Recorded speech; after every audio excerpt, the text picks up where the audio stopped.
So I think we're live. I'm not sure if we're live. I hope you can hear me. This is all I got, kids. This is it. My voice is not doing so great. Thanks to all of the inhalers and all the other stuff. Oh boy. Anyway, good morning, good morning, good morning. Ah, where are we? Oh yes, good morning to all of you. And just before we begin, I just want to say thank you to all of you for being so patient and so kind to me. So I really appreciate that. So before we begin, first of all, I'd like to say good morning to my spirit guide, Great Eagle, who as always is standing next to me. I'd like to say good morning to Chris. Good morning, Chris. Good morning, Rosemary. You made it. Oh, yes. And I'd like to say good morning to everybody out there listening. I'm not sure if everybody's clicked on yet or if we're waiting for people to click on, but I'm going to do my very best. I hope my voice does not give out totally because it does have a tendency to do that. So, excuse me, I'm going to need all of your input. You have to input, otherwise, I will not have the strength or the capability to keep going. So, um, Chris, is there anybody there? Yes, Rosemary. We have quite a few people on this morning, all sending you healing and well wishes and good mornings.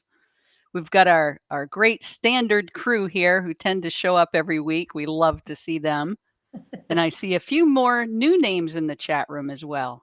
Okay, all right. So, uh, We need to get questions coming in, though, after all these good mornings so that you have something to work with. yeah, you got to help me out, everybody. I don't know if you remember, or for those of you who were here, was it last week or the week before? I can't remember. When I talked about how important it is um, when I'm doing consultations for those in the spirit world to hear your voice and to connect with your voice and your voice vibrations, and it's equally important for me to be able to connect with you too. So so unless you're participating, I can't keep this up on my own. Do you understand that? I really need your help, support, and your involvement in this. So please come up with your questions before you do that, or as we're waiting for you to do that. I do have to say that 2 weeks ago when we did the show, I was talking to you all about how it works, how when you come to me for a consultation, how it works. I was talking to you about the do's and don'ts of getting the best and the most out of a consultation, because when you come for a consultation, you either want the best or you don't want anything, right? I mean, why not have the best? But it's important, as I did explain before, that you have to participate in some way. That does not mean that you have to give me all of your information. It doesn't mean you have to give me your name and address. It doesn't mean you have to give me pretty any um, information about who you are or what you do and so on. It just means that you have to participate in that. You have to think about the questions beforehand. Think about what you're coming with. Think about the questions that you'd like to ask those in the spirit world. Because as much as I can't do it on my own, they can't do it on their own either. Now, since I did that, I've had so many people saying, we love to hear how this kind of thing works. So I thought, my voice permitting, that we might, if anyone has a question of, I mean, there's so many questions, goodness, what do I see? How do I hear? I had a wonderful 10-year-old I was talking with the other day. His mother brought him to see me, and the questions he had were amazing. Um, and one of the questions that I think you all need to ask, or you should be curious about, unless of course you know the answer, is how do we, those of us who can hear, those in the spirit world, how do we hear, how do we see, how does that bit of it work? So I'm going to stop talking for a minute while we get some of your questions in, and then at some point, when I've had a little break and a drink of water, um, I'm uh, I'm going to see if I can explain to you my way of how I hear, how I see, and so on and so forth. So, Chris, why don't we go ahead? Hopefully, we have at least 2 or 3 questions to go with. Absolutely.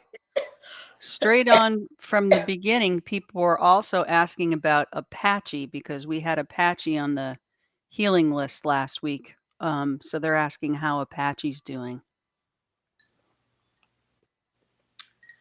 Well, I'm pleased to say that he's doing well. He had a bad reaction to one of his injections. He went for his yearly injection, and the vet's giving him all of these injections. At the end of which, she says to my daughter, she didn't ask or didn't tell Samantha, and in some ways it's Samantha's fault really, because she should have said, well, what does this do? What does that do? We have to be our own advocate, don't we? But after she'd given Apache this one injection, she actually looked at Samantha and she said, well, I've given him this injection, but it could have an adverse effect. It could make him really, really throw up. It could make him really nauseous. If he starts to throw up, now this is a vet who, in my opinion, had I been there, I might have shot her actually, or done something awful to her. Um, well, I might have punched her. I wouldn't have shot her.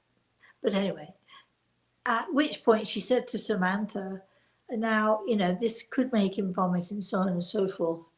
So if that happens, you immediately need to get him back. But we're closing now, and we're closing for the weekend.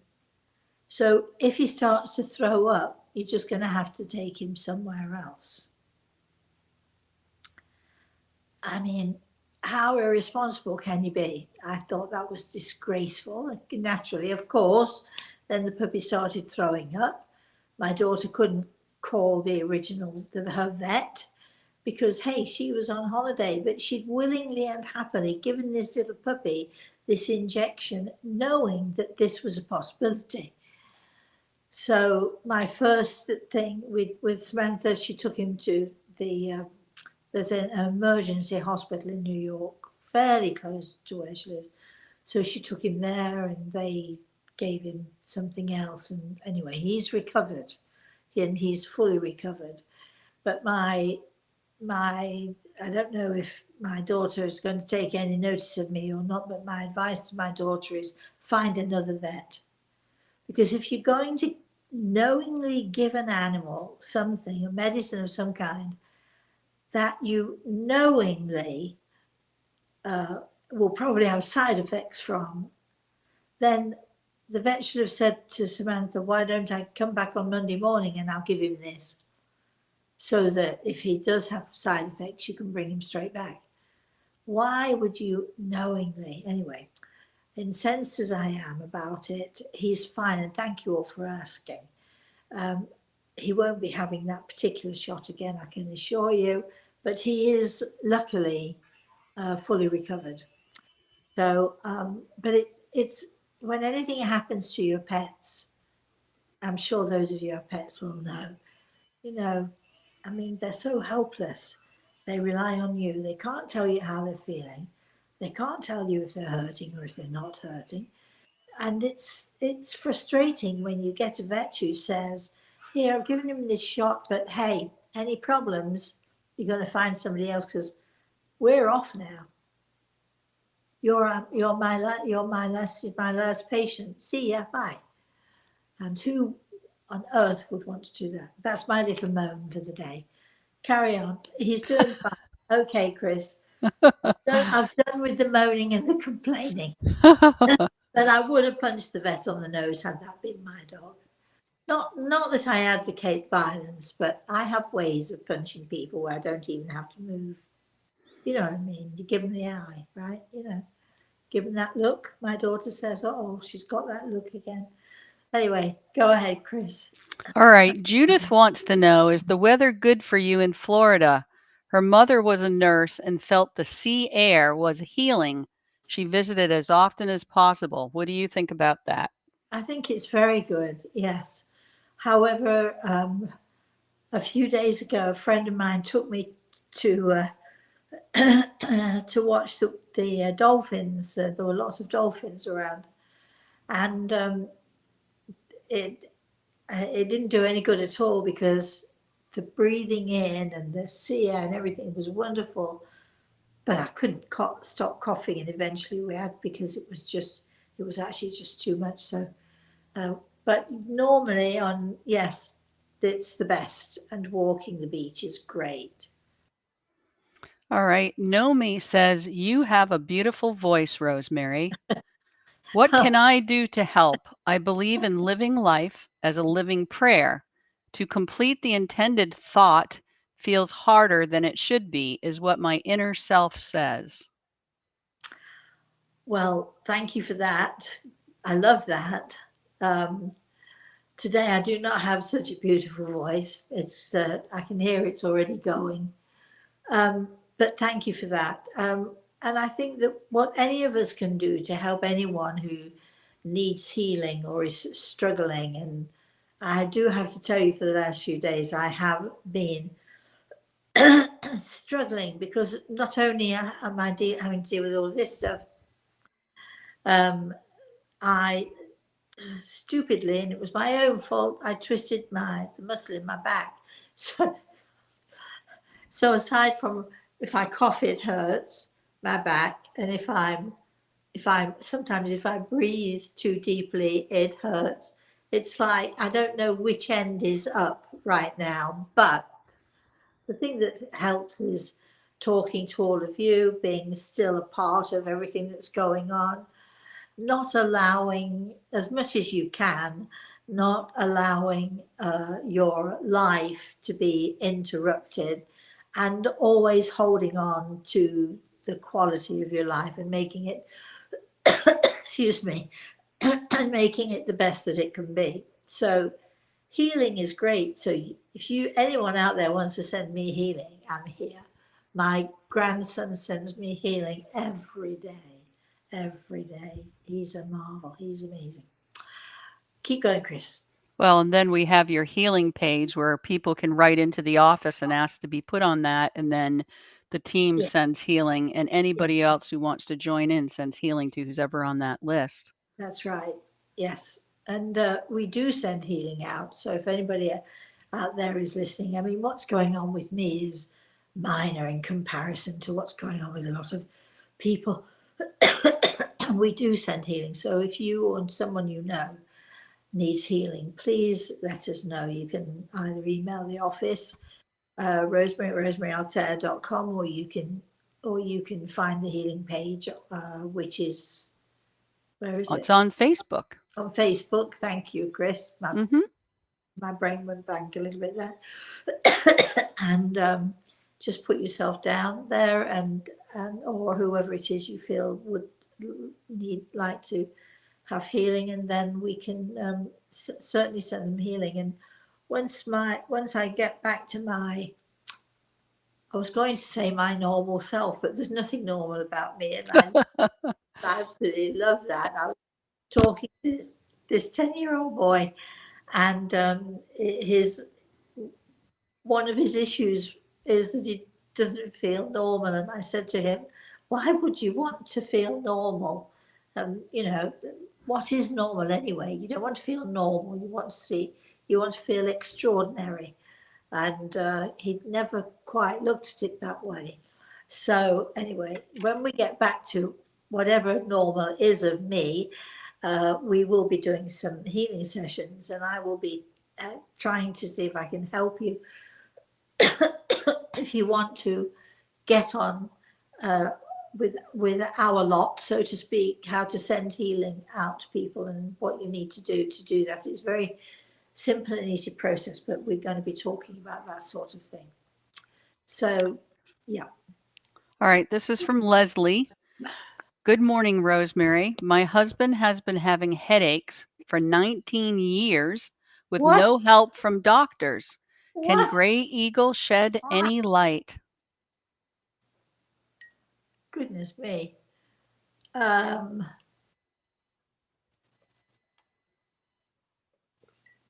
okay, I'm listening to Grey Eagle. He's okay. So I think that I'm hoping you, I'm hoping you understand what I'm saying here. So I don't think he has headaches all the time. I think they come and go. Um, and I think a lot of it has to do with the tension that he deals with. He, you know, when you keep things to yourself and you keep things inside, you don't want to worry other people. You don't want to, you know, you feel that you're the one who the burdens should be on me. I'm the one who takes care of everybody. That's my job, to take care of everybody. It's amazing what your body can do and how your body can react.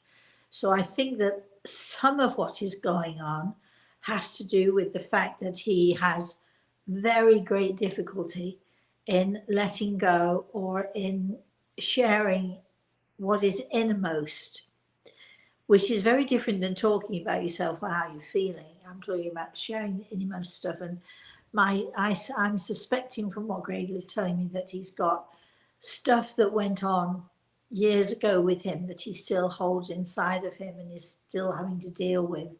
And, and the way of his body reacting is that he has this, it's not just physical tension, but it is that. But I think there's a lot of emotional and spiritual tension within him as well. So off the top of my head, without actually talking to him about things, I'm going to suggest that he tries to. I have four great, excuse me, meditations which you can order. They come in disc form, but I think you can also get them otherwise. However, otherwise would be. Chris, you're the technical person, and I think that you might want to start with something like that. But it has to be done, and again, it's got to be. This is I'm talking to your husband directly. You can't just do it once or twice and think, oh well, that's it then. You can't just do it for 6 months and think, well, that's it then. It has to be something that you put into your daily life and it's part of your life and it's something that you live. It's part of everyday living, is to have maybe a 10 or a 15-minute meditation. The meditations that I have, it's my voice. Somebody just said, it's not this voice, it's my normal, usual voice. And the music is amazing. And they work, they really do work. So, you know, but without going deeper and further and talking to your husband, it would be irresponsible of me to say any more than that. But certainly you should, I think it's worth trying that, the meditations. Okay, Chris. All right. This one is from Barbara. Hi, Rosemary. My little dog Zoe is turning 13 in June. She Oh, is everything to me since my husband died. uh-oh. Now I worry about losing her Yeah, as of well. course you do. Of course you do. Do you think Zoe will be with me for a long while? And does she remember Dawn? Thank you for helping us despite your illness. You are so very kind. Okay, here's the deal, my darling, darling girl, Barbara. When we have our puppies, and I'm speaking, this is a heartfelt subject for me. The reason that I haven't since Kachuro died, the reason that I have not had another puppy is because, first of all, I'm far too old. Um, the dog would probably outlive me. I don't want to give anyone else the responsibility of having to deal with a puppy of mine. But also, I think that, the pain when you lose your pet, your beautiful pet, it's so excruciating. Now, I would say the pain is worth it because your puppy's 13 years old, and I'll bet you she's given you 13 years of absolute joy, with the occasional not so much, you know what I mean, but because puppies can be naughty. But my bet is that you've had 13 years of absolute joy, and you know perfectly well that, I mean, for her to live to 13 years old is amazing. I had a friend of mine whose puppy lived to be 17. But however, and you say, will she live for a long time? And time is very different. And who knows what a long time or a short time is? The point is that you know that she is going to leave you at some point.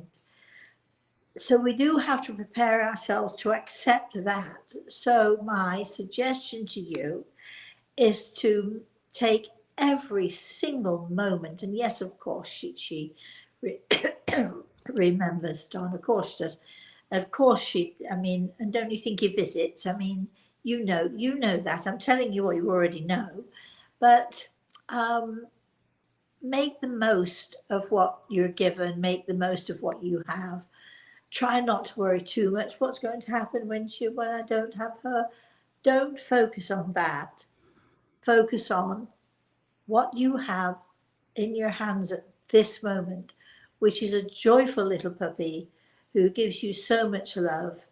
And somehow we humans, weirdly, we have the capacity to deal with uh, painful situations when they come. But let's not anticipate it. Let's just assume that she's going to live forever, because she will live forever in your heart. So let's presume that you're going to have this little puppy of yours for as long as you and the puppy need.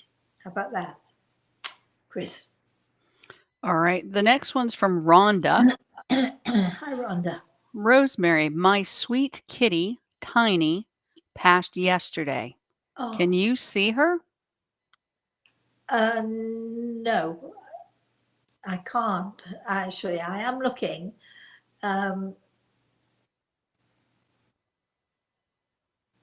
I don't know if this is Kitty, but I'm seeing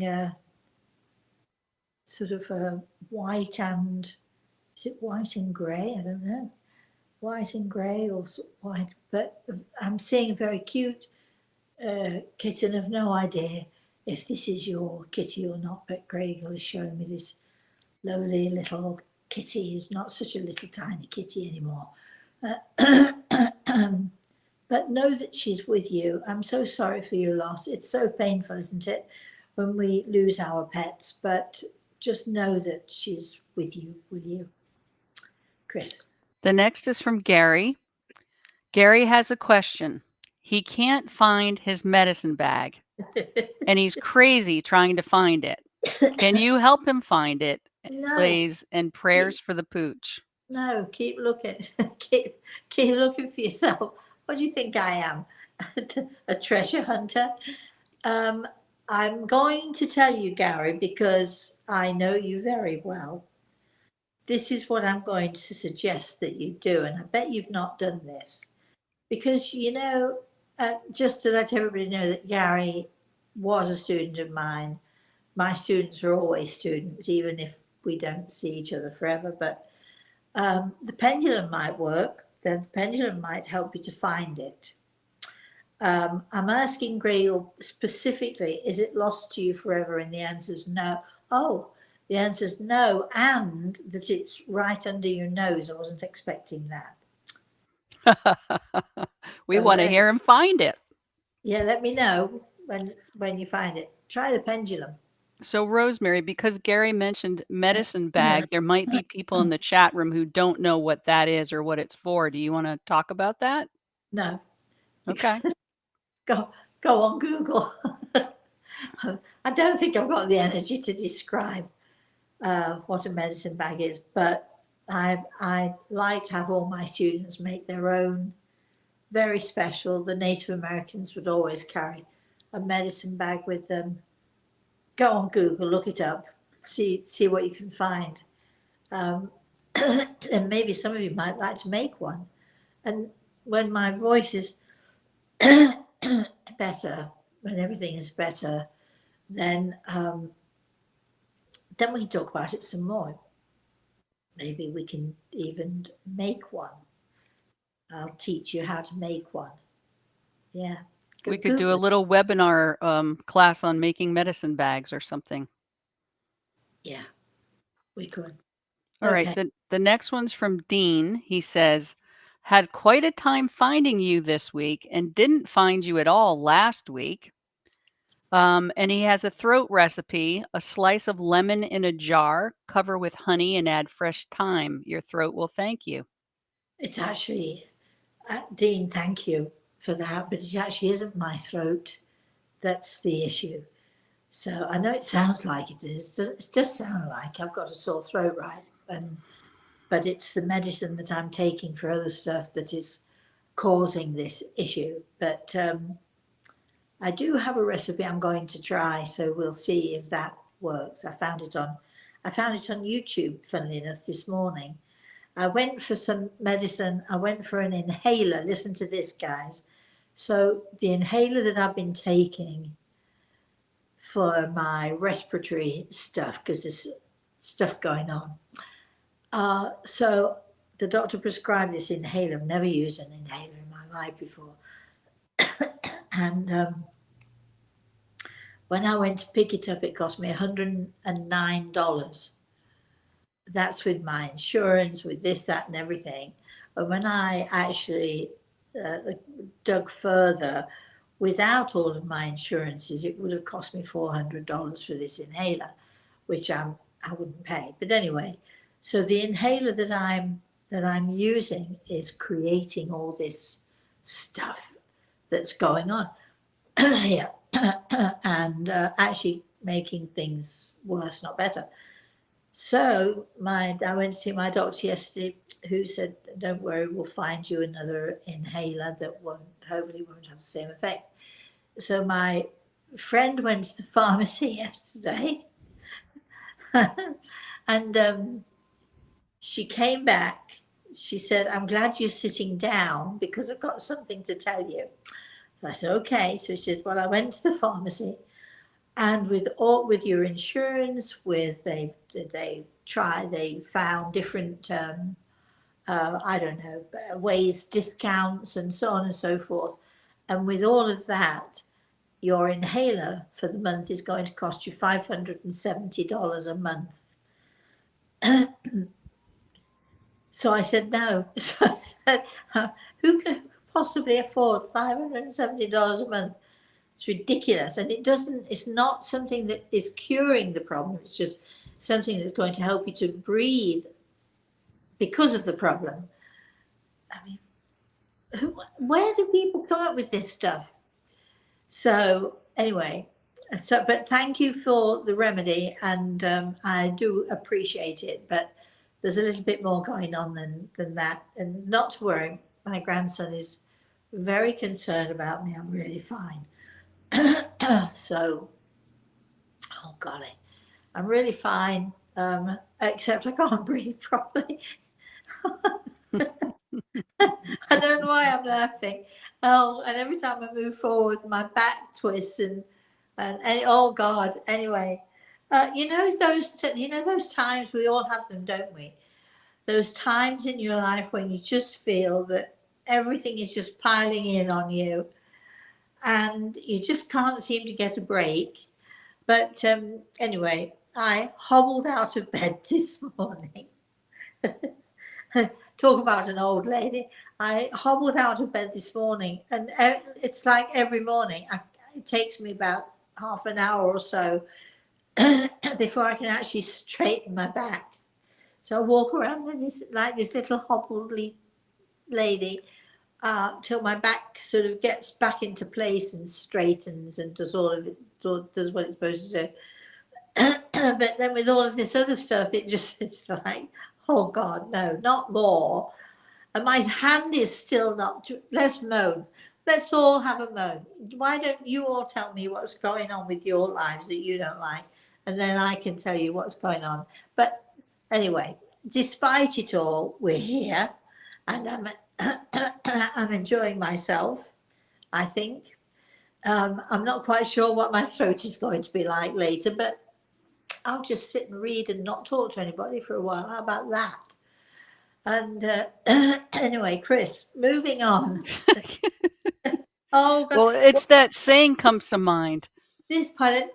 The saying comes to mind, if it wasn't for bad luck, I'd have none at all. Oh God, I heard that. No, no, no, no, no. That's not me at all. I mean, I think that I've done really, really well over the years, and and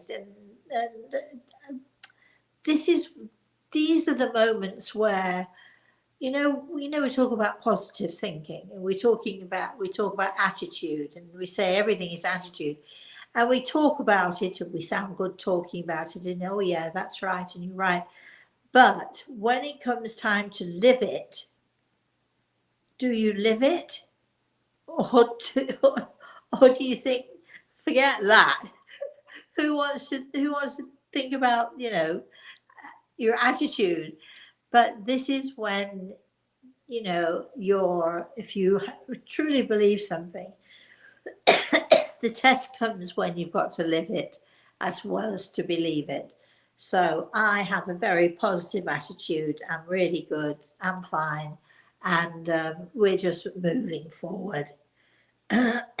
Anyway, The next question's from Judith. okay. Judith's asking, have any of my family members stopped in to chat with you? Ha ha, I'd be surprised if not, because we're all talkers. I don't know, Judith. I can't remember. I talk to so many people in the spirit world. And so I'm going to go with you. Maybe I would be surprised if I haven't spoken to them, if they haven't spoken to me. But, I speak to so many people in the spirit world, and usually because I can't overcrowd my mind. Once we're done, we're done. And they don't want to hang around me any more than I necessarily want them to hang around me. So let's just say I'm sure they have, and leave it at that. Now, before we have any more questions, I did say I was going to talk to you a little bit about how, and you have to remember, I am not talking about any other medium. I'm not talking about anyone else who might see or hear or sense or be aware of those in the spirit world. I can only tell you about me and how I work. So people say to me all the time, well, when do you actually see them? Or if you see them, how do you see them? Meaning those in the spirit world. How do you see them? Are they, like somebody wearing a sheet, like a ghost, like this? Or do you see them as wispy or smoky, or of not any particular substance? How do you actually see people in the spirit world? And I can tell you that when I see people in the spirit world, excuse me, I don't always see them. Sometimes I hear them. Mostly I see them, but sometimes I'll hear them, or or I'm aware of them, like when somebody stands very close behind you, you don't have to look behind you to know that somebody's standing there. You know that somebody's standing there. But mostly I see people, and I see them in a way that perhaps you would remember them. I see them fat, thin, short, tall, you name it. Yeah, wooden legs, Greg was saying. Sometimes a wooden leg, sometimes, missing an arm or whatever. I see them as they were. That's not quite right. I see them as you might remember them prior to, if they died sick, if they died emaciated, if they died, I'm using the word die. We know we don't believe in being dead, do we? But you know what I mean.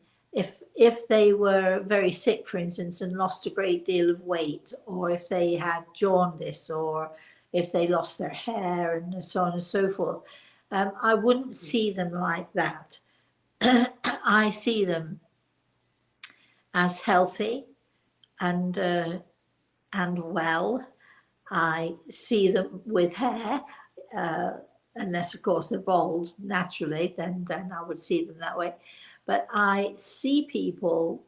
I once heard a medium on a TV show years ago, and he was asked, "How do you see them?" And he said, "Well, I only see the top half. They don't have bodies or legs." And I'm thinking, wow, that's very different to how I see them. So when I want to emphasize that I'm telling you that the way that excuse me, the way that I see people in the spirit world is as they were: arms, legs, yes, heads, elbows, everything, toes, whatever. I see them in a way that that they were prior to their passing, but healthy and well, and usually very talkative. Some not, some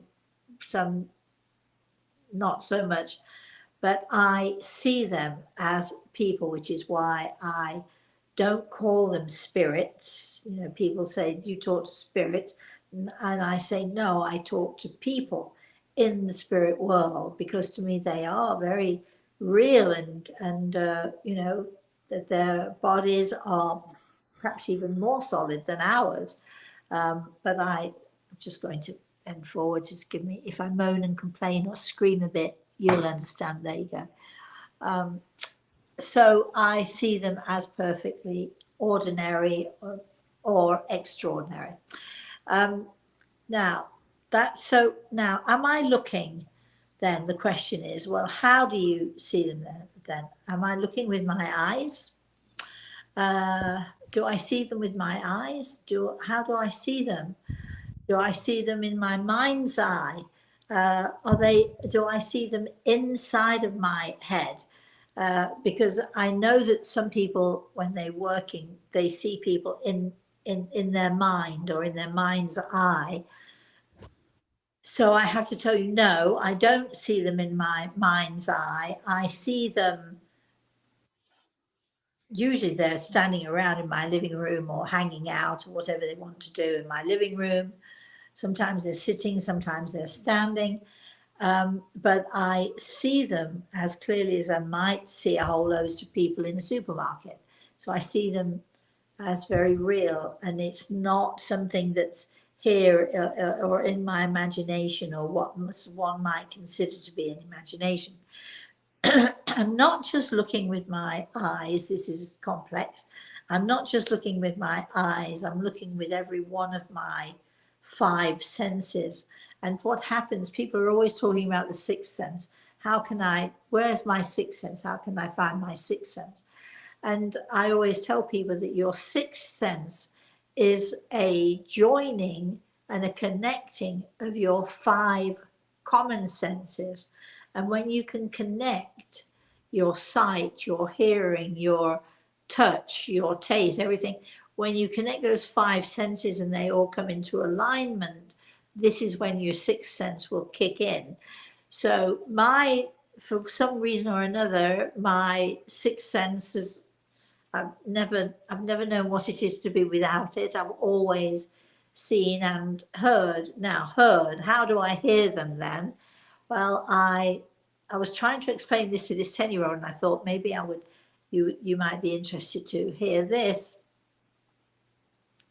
I talk to them, I hear them. Sometimes I hear them through my ears. Sometimes they shout at me and it's coming right at me. And I, if I've misheard someone, or if they think I'm ignoring them because I haven't heard them, they'll make themselves known, and I will hear them often with my ears. But very often, and I tried to explain this to this boy I was talking to, they say that dolphins and whales, they hear sound. They absorb sound through their skin. And I don't know what that's called, sonar or whatever that is, sonar sound or whatever. But very often I will hear the spirit world, but not necessarily with my ears, but it's as if the sound will, the best way I can put it is it will seep through my skin, pretty much the same way I think that whales might hear or that dolphins might hear.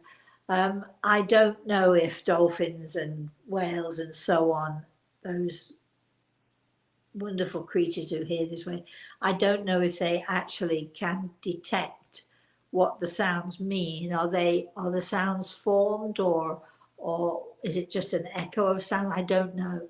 But when I hear, I can hear words. I hear the words being formed, usually, hopefully, quite clearly. Sometimes I have to ask and ask again.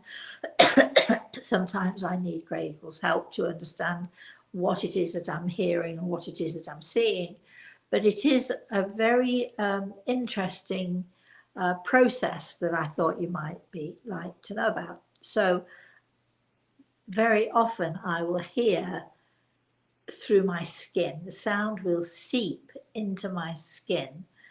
But it's not just sound, it's words, it's music, it's a sound that is formed into something that I can understand. So I can hear what someone is trying to say to me. So that's interesting. And again, it's sort of smell is amazing, because when I always know when my daddy is around, because he had a particular hair cream that he used to put on his hair, and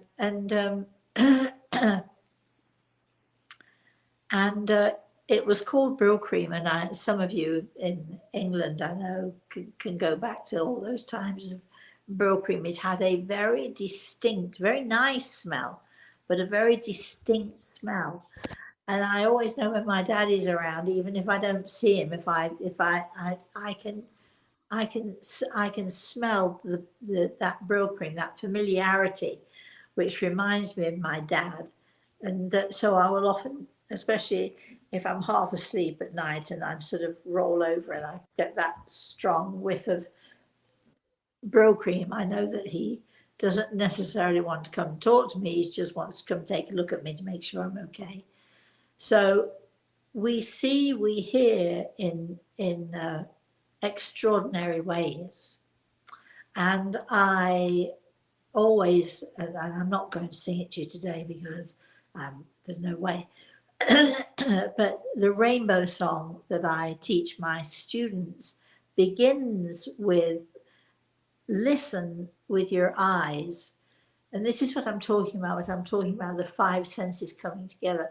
And you might think, well, how can you possibly, your eyes are for seeing, your eyes are not for listening, your ears are for listening, your eyes are for seeing. But it's a combination of all of those things. Listen with your eyes and sing what it is that you see.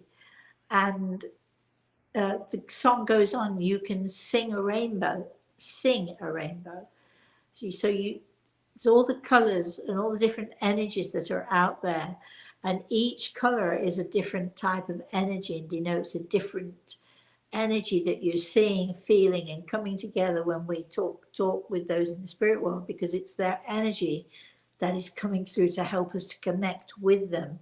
And sing everything you see means just talk it out, say what it is. Don't be afraid to say what it is that you're seeing or what it is that you're feeling, and so on. And singing that rainbow of color, that rainbow of energy, is it's all about sharing, singing it out, sharing it with people who want to know more and who want to know how this all works. That now my voice is drying up again, so over to you guys for questions. All right. Well, you have plenty of questions. We could be here for weeks. The one question I'm seeing is, when a person speaks a language different than the language you speak, how are you able to understand their commentary? Oh, that's easy, she says. That's so easy because we have a language that goes beyond language. We have a way of communicating that goes beyond our ethnicity. It goes beyond, are you Australian? Are you Japanese? Are you what? What are? It goes beyond. This communication has, it goes beyond any of that.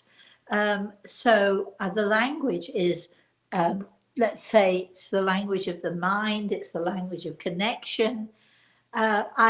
I once remember, you might have heard this story before, but years ago, I had this. I don't know how I came into contact with this young man, but he was Australian, and he'd come over to England to learn of all things wig making.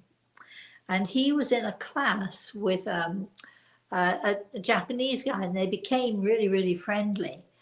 And so he'd come to me for a consult, and he said to me this one particular time, he said, "My friend who is Japanese would like to come talk to you, but he doesn't speak any English. So I could come with him, and I could explain what you're saying," which I thought meant that he could speak Japanese. Well, 5 hours later, after realizing that the Australian guy thought that if he could just shout to the Chinese guy what I was saying in English, if he just could shout it, do hand signals, then the guy would understand, which wasn't the way at all. When I say it took 5 hours, we were there, they sat with me for 5 hours because the, the Japanese guy was so, his family was so interesting and so fascinating. And by the time an hour had gone by the time I realized the Australian guy couldn't speak a word of Japanese either. But we managed to do this because his family in the spirit world, that they were very easy. I could understand them perfectly. Trying to get over what I said to what I'd heard them say to the Japanese guy was not so easy. So that was what took up the time. So there's no problem with there's no language barrier with people in the spirit world, absolutely none whatsoever. There's no language between myself and them. We are able to communicate perfectly. The language barrier comes here where you might have an Indian guy or a Chinese guy or a Japanese guy or whatever. They're all talking their language and I have no clue what they're saying whatsoever. So we have to work on that part of things. But as far as the spirit world is concerned, no language barrier whatsoever. All right. Next, you have from Mark, and he's been every week religiously sending you healing and good thoughts. So his question today, adding to the question on spirit guide, how does this eternal event take place? God so asks of those who have passed to be given this gift? Oh gosh. Mark, you know I love you, but it's just it's too long and complicated a question. I just don't think that I could answer it today. I'm not sure I could ever answer it anyway. But if you could break down the question in, you know, maybe next week or the week after we'll attempt, and I'll attempt to give you some answers to what you're asking. I think I know what you mean, but I'm never going to presume or to assume. You know how what is it? Assume, what is it? I can't remember now. Something about an ass. If Makes you, an ass out of you and me. that's right. So assume makes an ass out of you and me, and I don't want to do that. So we have to table your question, my darling. But thank you so much for the for the healing. I appreciate it. Okay, All Chris. right. The next one is from We, Lewis. okay. Rosemary, my mother has been gone for a year, 7 months. I have never needed my mother more than now. Her guidance and support recently. An owl has been visiting. Is there a message in its visit? I am superstitious and I am afraid of its visit. No, Please help me understand what is happening. Thank you to Gray Eagle and yourself. do not be afraid. Owls, owls do have a pretty bad reputation in some parts of the world, I have to say. And part of the reason is that if you want to get rid of any of the smaller birds or what have you, you're supposed to stick an owl up on the roof and it keeps all the other predators at bay. But owls are amazing, they are beautiful. It seems to me, whenever I see a large bird, particularly, and I would consider, sorry, I'm jiggling about here, and I would consider an owl to be a large bird. Whenever I see a large bird, to me, that is such a gift. And I think it's probably a gift from your mum trying to just say to you, I'm here with you. Don't be afraid. Don't be afraid of it. This owl has come to you.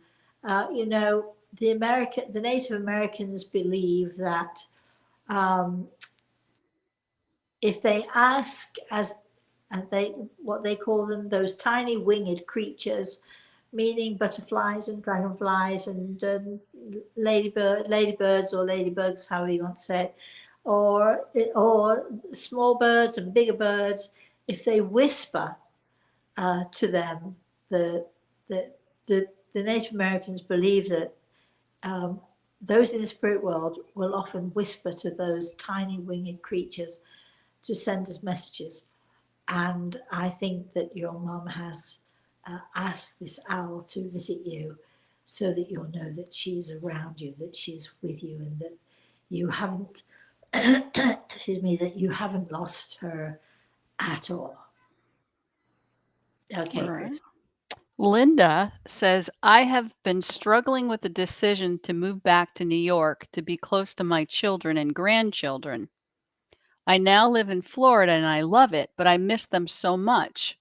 Do you see a possible move in my near future? I also haven't had a date in 8 years. I was wondering if that might happen anytime soon. LOL. It's been longer than that since I've had a date. Nobody loves me anymore. It's awful, really.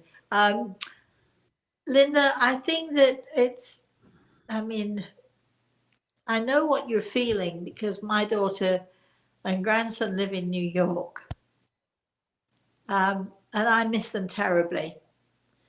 So what I try to do is I try to go, especially I'll always go at Christmas, and I try to go at some point in the summer months. Sometimes my daughter wants rid of me because I stay too long, but I like to spend at least 3 or 4 weeks in the summer with them too. Um, but you do have face FaceTime. I speak to my daughter. I've spoken to her twice this morning. I speak to my daughter twice, 3 times, 4 times, 5 times, depending, every day. I speak to my grandson at least once a day, and it brings me closer to him. He calls me at bedtime every day without fail, every single day. I think there are ways to stay close to your family that don't necessarily mean you're having to move back. And you know, I could, as much as I love my daughter and my grandson, it would be very difficult for me to move back to New York because of the weather and the conditions and the all the stuff that goes on in big cities. So I do advise you to think carefully before making that move. But there are other ways to keep in touch where you don't miss them at all. Because, you know, I mean, I sometimes I'm on the phone with my daughter for an hour. Sometimes I'm on the phone with I was on the phone the other day with a friend in England for about 2 hours. So there are ways, and plus it doesn't cost you anything, by the way, to do that. It's not like you're having to spend a fortune in telephone calls, because FaceTime calls, if you FaceTime to FaceTime, and there are so many other things. There's the WhatsApp, and there's the Skype, and there's so many other things that you can do if you don't have FaceTime, that you can connect with your loved ones. There's no need whatsoever for you to be distant from them. I know that physically different apart is difficult, but there are ways to stay in touch, and there are ways to stay connected so you don't feel so lonely. You want time for one more question before we hit the hour? Yes, go ahead. All right. Phanos says, Dear Rosemary, my mother passed away 2.5 years ago. Her name was Sophia. I want to know if she is okay, where she went, and thank you. This is coming from Grey Eagle, and it's sometimes I think things can sound so simple that they're unbelievable, but actually the simpler things are for me the most. Keep it simple. I always say to people, kiss, keep it simple, sweetie. And this is simple, but it comes straight from Grey Eagle to you, right from him to you. Unfortunately, it's having to use my voice, which we know is not that great today, but um, heaven, you ask where she is. She's in whatever version of heaven you can imagine. Some people call it nirvana. Some people call it paradise, whatever. But whatever you could imagine heaven would be, Grey has his hand on my shoulder. That is where she is. And I forgot the second part of the question. Um, she's doing really, really well, and I'm asking now, is she happy? And that's such a difficult question. I know better than to ask that question. I'm going to tell you that she is content. She's not necessarily happy about the things that are going on at home or with you guys, with your family. Those things could be better, but she is loving where she is. So I do, darling, I do hope that helps you tremendously. And now I'm leaving you guys. I'm going. I'm off. And hopefully I'll see you next week. But thank you so much for joining.